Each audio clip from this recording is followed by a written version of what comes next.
ከኛ ሀገር ባህል በጣም አጥብቄ የምጠላው ምንድነው? እኔ ሀገሩን በጣም ከሚወዱ ሰዎች አንዱ ነኝ። ባህሏ፣ ወጎቿ፣ ስርዓቱ ብዙ ነገር ደስ ይለኛል። ስፔሻሊ ደግሞ ከኛ ቀደም ብላ በጽሁፍ የምናውቃት ኢትዮጵያ በጣም ነው የምወዳት የምትመቸኝ።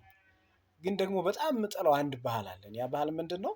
ሰውን በቁሙ ሳንረዳው ሳንደግፈው ከመውደቁ ከመንገዳገዱ በፊት ሳንደግፈው እየተንገዳገደ እያየን ዝም ብለህ ነው እሱም አልፎ ታሞ ማሳከም እየቻልን ጸጥ ብለን ስቃዩን ሳንጋራው ጸጥ ብለን ወንድሜ ያ ሰው ከሞተ በኋላ እንመጣና እሪ ያዙ ይልቀቁኝ እንላለን። እንዴ በህይወት እያለህ እኮ አንድ ሰዓት ከስራ ቀጥቶ መጥቶ ለመጠየቅ የከበደው ሰው ሙሉ ቀኑን ቀጥቶ ይመጣና እሪ ያዙ ይልቀቁኝ ይላል። እሺ ለሟቹ ምን ይሰራለታል? ምንድነው የሚጠቅመው? የእናንተ መጮ ያዙ ይልቀቁኝ ማለት ይጠቅመዋል? እሱን ገነት አያስገባው? ምን ያደርግለታል? ወንድም የመርዳት ማገዝ ካለብህ በቁመናው እገዘው። አንዳንዶቹ ማጨራሽ እንድትመለስ ሁሉ ፈጣሪን ይማጸናሉ።